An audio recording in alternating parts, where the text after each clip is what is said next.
Well, good evening, and thank you very much for the kind introduction and the invitation to speak this evening. Some numbers have been mentioned already, but I don't want to fill my presentation, my speech entirely with numbers, so you will find on your seats a few printouts. The font size might be a little small, but it's good exercise for your eye muscles.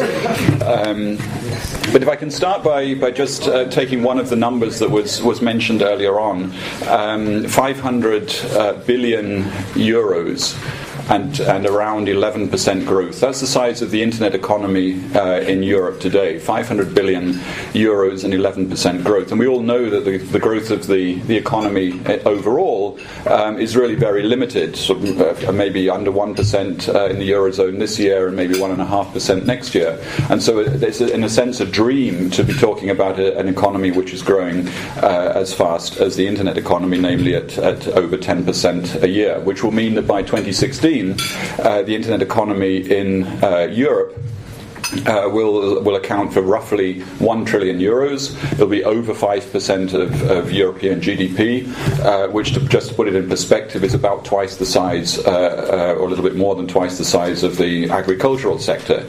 So really a very important part of the economy.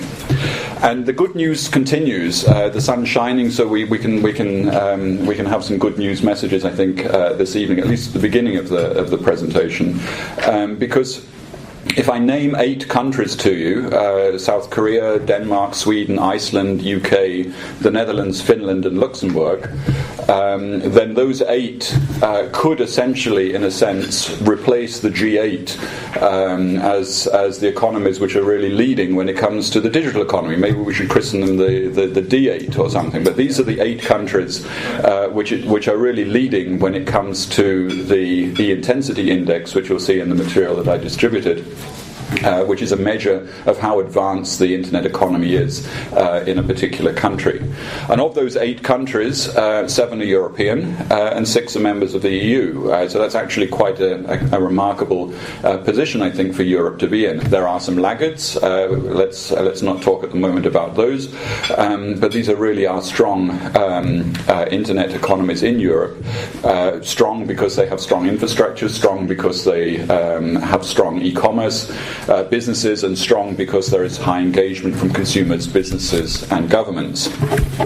So that we have a good news story when it comes to rankings.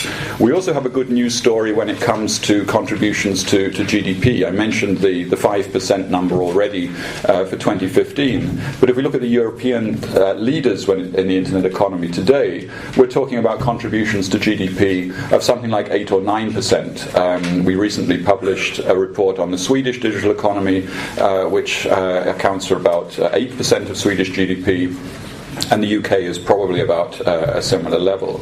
On the other hand, there is a set of countries, Italy, Spain, Greece, to name 3, where the internet's contribution to GDP is around 1/4 of the 8 to 9% that we find in the leading countries, so around 1 to 2.5%, so clearly with room for improvement. But if I put those numbers a little bit in international context, then as a share of GDP, the internet economy in Belgium is about the same size as the internet economy in Mexico. We look at the internet economy in Brazil, and it's a little larger than the internet economy as a share of GDP in Italy. Indonesia's internet economy is a little larger than Greece's as a share of GDP, which I think suggests also that we really need to watch out for in Europe as to what is happening in the rest of the world. There are some internet tigers, if you like, some digital economy tigers, which are really snapping at the heels of some of the leading countries that we have here in Europe. So those are some GDP numbers, those are some growth numbers. One of the questions that obviously often comes up when we're talking about the internet is not only sort of a GDP number, which is sort of maybe some people would say a dry statistic, a dry number from economists. One of the things that I think is important to look at as well is how consumers are benefiting from the internet. And you'll find one piece of analysis in the charts that you have, which looks at something called consumer surplus, which is essentially the value that consumers get above and beyond what it costs them to use the internet. So if I asked you how much I would have to pay you to give up the internet for a year, then you might be able to name a number, and that number is essentially the consumer surplus. Now, the way we do the analysis is a little bit more scientific than that, but when you do the surveys and do the analyses, we come to the remarkable conclusion that in many European countries, the value of the internet, as perceived by consumers, is about 10 times what it costs them, and amounts to around 3,000 to 4,000 euros per person per year. That's the equivalent of about a 5% pay rise for everyone that's using the internet. And that varies a little bit from country to country, and depends a little on age and demographics and so on and so forth. But it's really quite a remarkable indication, I think, of the value that the consumers put on the internet. And I think also looking further and looking at consumer surveys, increasingly consumers in Europe have a relatively mature attitude to the internet. They accept some of the risks that's associated with it, because they see the vast value that the numbers on consumer surplus indicate that I've just been through. But it's not only consumers who are benefiting from the internet, particularly small and medium-sized enterprises are benefiting as well.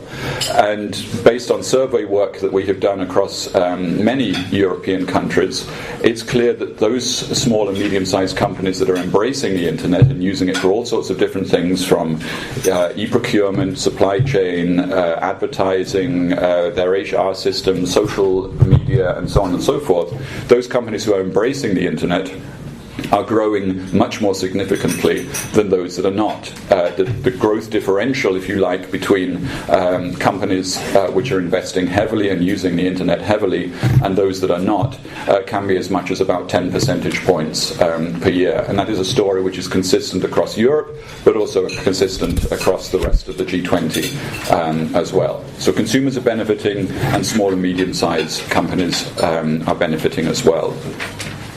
But as I indicated earlier on, Europe cannot rest on its laurels when it comes to the internet, because although we have some leaders, as I said, we also have some laggards. And even within those leading countries, I think it's also fair to say that there are regional discrepancies. So if we look at my home country, the UK, London and the South East is performing when it comes to the internet economy at the same sort of level as South Korea. But if you go to Scotland or Northern Ireland, you will find a level much more similar to Spain or Italy. And if you take Poland, you will find big differences, just as another example, between Warsaw and the more rural part of Poland. So there are big differences there, and clearly policy discussions and policy decisions to be made about the level of access and level of access to the digital economy that people get outside of those urban centres.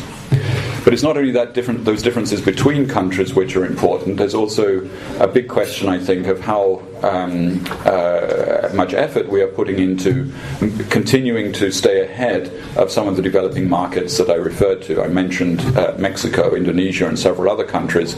The internet economies in these countries are growing at something like 15 to 20% per year, from a small base, admittedly, but within a few years they will have internet economies which certainly match the size of many European internet economies.